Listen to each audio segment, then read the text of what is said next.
welcome back to my channel.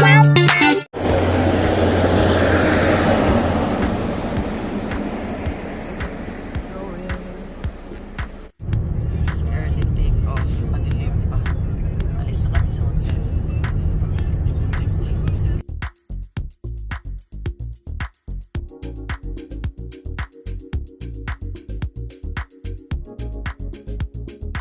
Dito ang daan, parang putol. Time check, 4 o'clock. Or ano ba lang?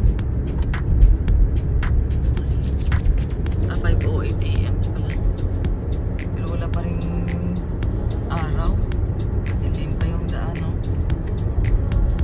So until lumiwanag, ganyan lang talaga ang ano, kasi walang mga ilaw dito sa part na to, outskirts ng Cagayan.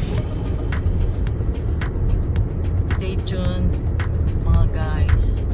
Itong CR dito na pambabae, yun na natin. Minsan kasi marumi, hindi kaya ng powers. Ito malinis, ayos, malinis. Ganyan talaga lagi. Yan, okay na yan. Ihiin mo na ako yung bidet para may poop. Huwag talaga kayo nagamit na bidet dito. Lag na, yan yun, lag na. Yun, ganyan rin ito pag nag-ano sunrise. Ito ang unang stop. This is the dusk of Saudi Arabia. Tapos mag-CR, larga na uli. So we have how many remaining? 8 hours and 20 minutes remaining. Ito yung natatandaan ko na ano, na part ng daan na hinati talaga yung bato para lang may daanan na flat ang road. Ganyan. As in,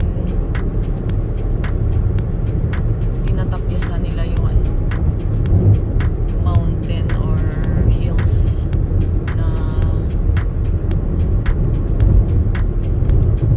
along the way ng highway sa dito sa Saudi Arabia. Yan, kala mo sa Saudi, ano, puro lang buhangin, no? Dito, ano yan, mga bundok-bundok din naman. Tignan mo. Yan. Bulubundukin din ito na part ng ano. Kasi, di ba, pupunta nga tayo sa Abha. Abha is already a mountainous part ng Saudi Arabia. At actually, Abha is ano is like a Baguio. Summer capital of Saudi Arabia siya. So, medyo maganda ang weather kahit nasa peak ng tag-init ng Saudi Arabia. Ayan, mga bulubundok-bundok, pero parang bato-bato lang siya, wala man ng kahoy. Pero yung mga shrubs naman na maliliit na tumutubo. Man, yan, nakikita nyo naman, no, hinati na naman ang bundok ko para lang may madaanan ang mga sasakyan dito. Mga ano na lang, 6 hours and 50 minutes makakarating na tayo sa Abha. Medyo mahaba-haba pa po. Stay tuned mga guys. Ay, ayun, tingnan nyo, mga celestials na tutubo sa dulo. Oh, nadami. Ganyan na naman. Yan, mga hilly part or mountainous part of Saudi Arabia.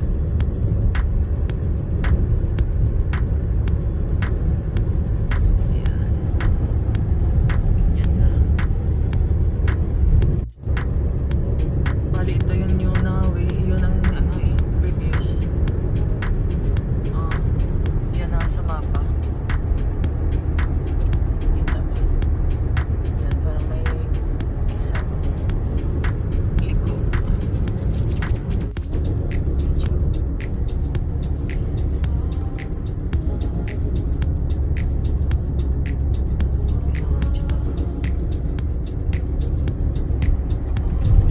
Sharp right. Ano, parang rabbit na parang baboy na nakatalikod na hindi mo alam. Kayo na lang bahala mag-zoom. Ano nyo?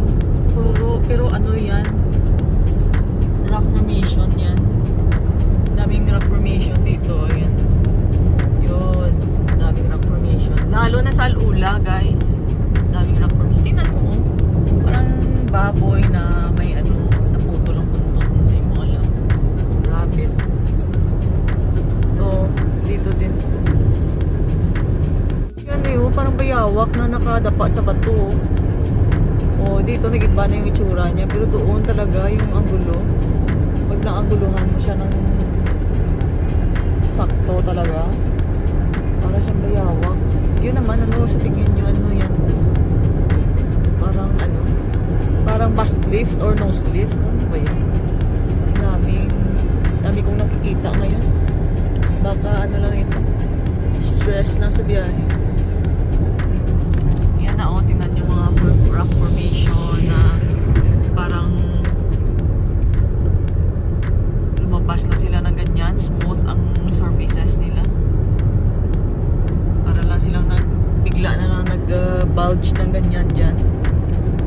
No? Hindi siya yung gaya dati sa previous na nadaanan natin na parang mga medyo rocky talaga siya at mukha siyang volcanic rocks. Ito, hindi ko alam kung anong klaseng rocks yan. Ayun, yun, volcanic, parang volcanic rocks. Huwag kung tama yung paningin ko, basta yan, yung ito, yun, parang likod ng armadillo, yung tingin ko lang ha. Dito, sa view, from here. Pero kasi pagpalapit yun na nag-iiba eh. Nag-iiba yung itsura niya. So, dito yan, napapansin nyo. Kayo na mag-zoom. Diba? Parang likod ng armadillo, no? Yan yung iba naman, mga celestial bodies. Yan, totoo pala yun, yung sa Eternals. Dito guys, sa Saudi Arabia, dito na tumutubo ang mga celestials.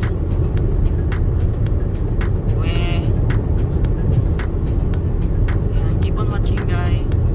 Well guys, kanina, full tank yan.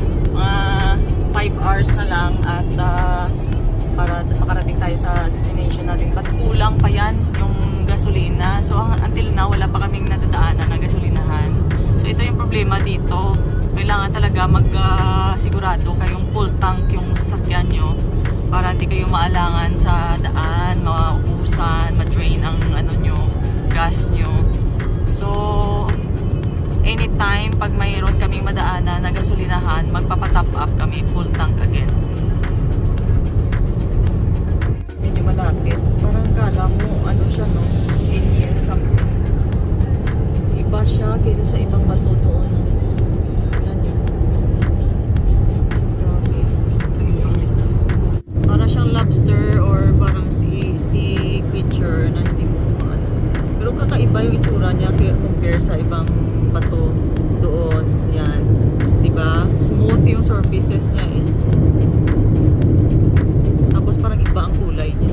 Parang likod ng dinosaur. Yan. Palagay nyo yan, diba? Parang likod ng dinosaur. Diba? Sabihin nyo sa akin, basta yung ulo niya nakalubog lang dyan kung saan. Basta yung likod niya nakalutang, nakalitaw. Hindi lutang ha, nakalitaw. Likod ng dinosaur. Diba? Yung ulo tsaka buntot nakalubog. Marami pang creatures dito. Ayun, parang mukhang dinosaur din. Yan, ganyan mga shape ng mga ano dito. Mga formations, mga ano yan, rock formations. Dito sa area na to ng Saudi Arabia. Ewan pa nung area to? Basta ito yung madadaanan yung papuntang Abha. Yan. Pupuntang Asir region.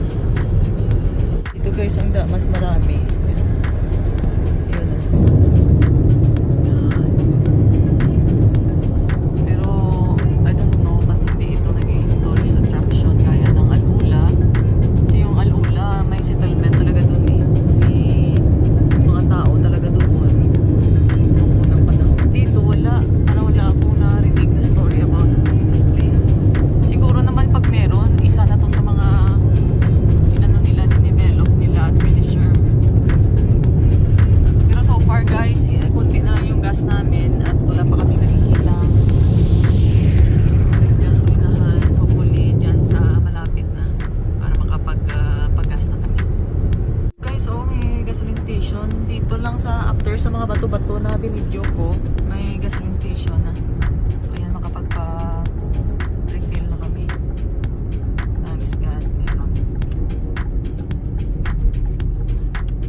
maliwanag pa, nandun na tayo sa Abha.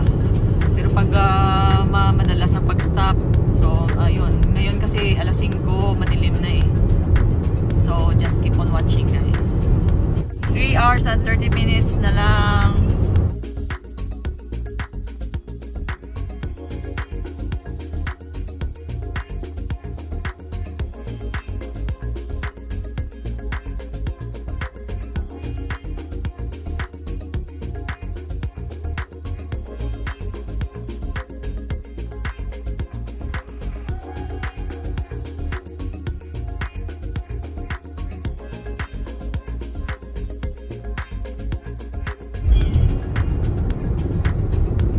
Naka-Arabic ang ano, ito yung problema dito sa side na to hanggang doon sa Jisan part. Puro yan Arabic ang signage, wala pang English translation. Parizada Ma'am, Kubaryo in English. Yan ang dami ng bahay, may mga parang housing units pa. Dumami. Yan pa oh.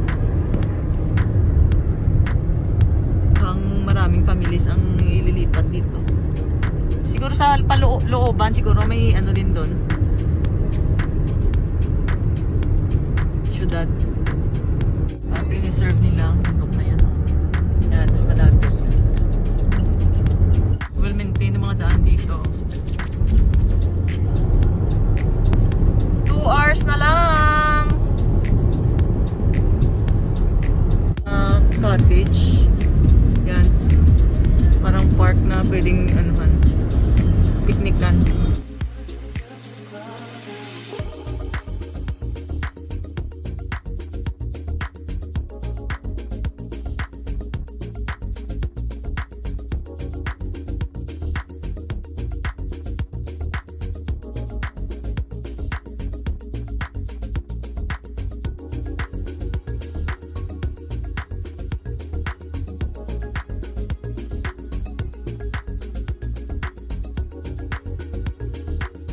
Balancing rocks, oh.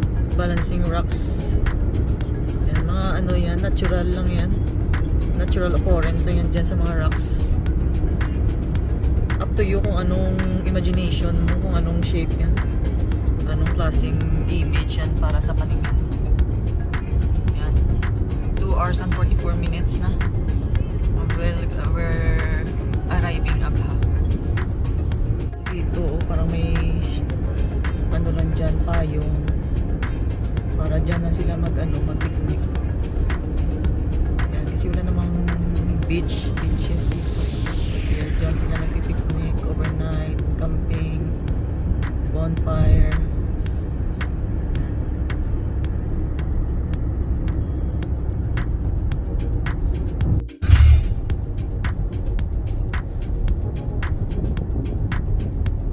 Alpag.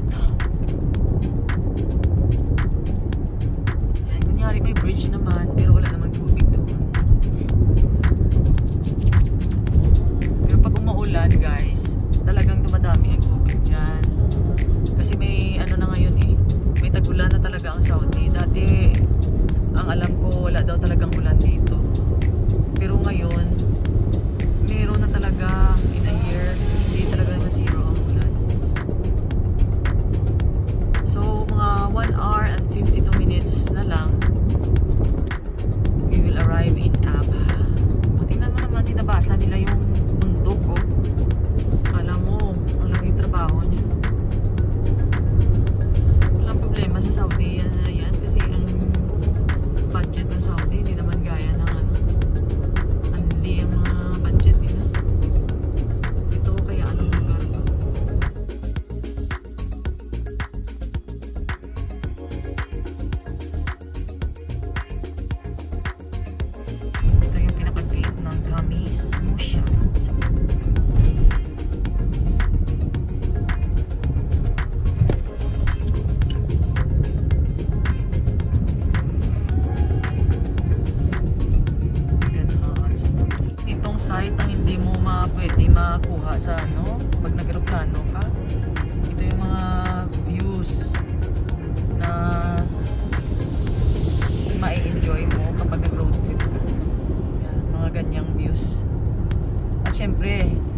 matagal dito sa Saudi Arabia, mag-exit ka din naman. So, pag may opportunity na magkikita mo to, why not, di ba?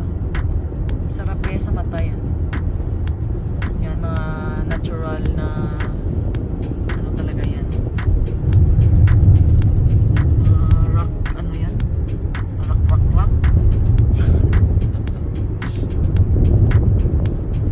Ganyan ang views dito sa Saudi Arabia. Yan ang city ng Khamis Mushat yata. 19 minutes na lang, nandun na tayo.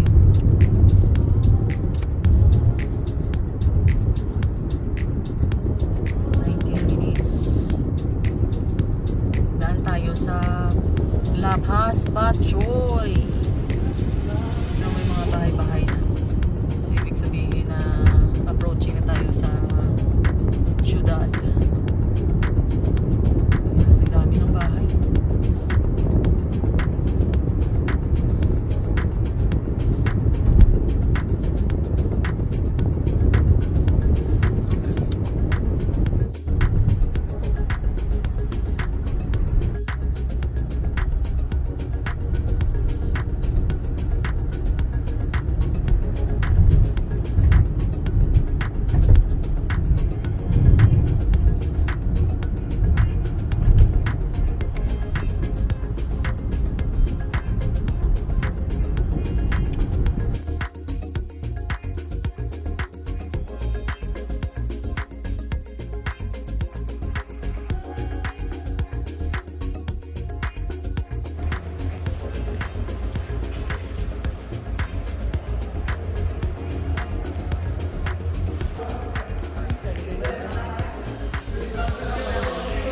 Siren gali.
Nasa Abha na tayo. 7-10 minutes na lang para ma-reach natin ang location sa hotel. Yan. So, part na to ng Abha na talaga to. Part na to ng Abha. Wala pala yung bahay nila.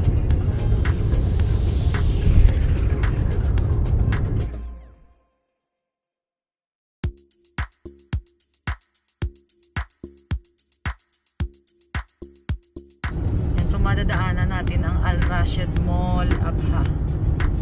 Ayan, nasa kaliwa lang siya. Ayan siya. Ayan.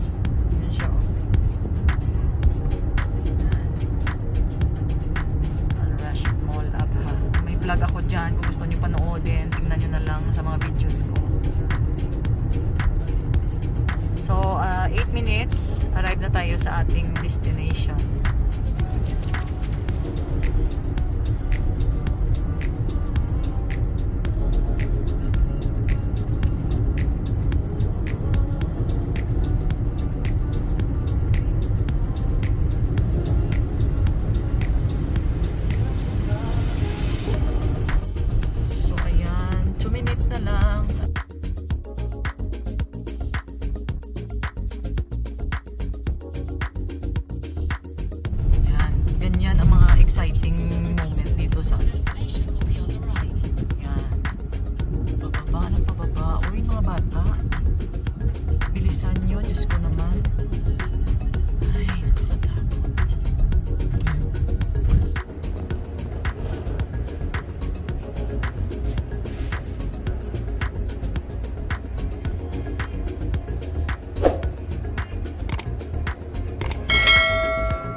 That's all for now. Thank you for watching.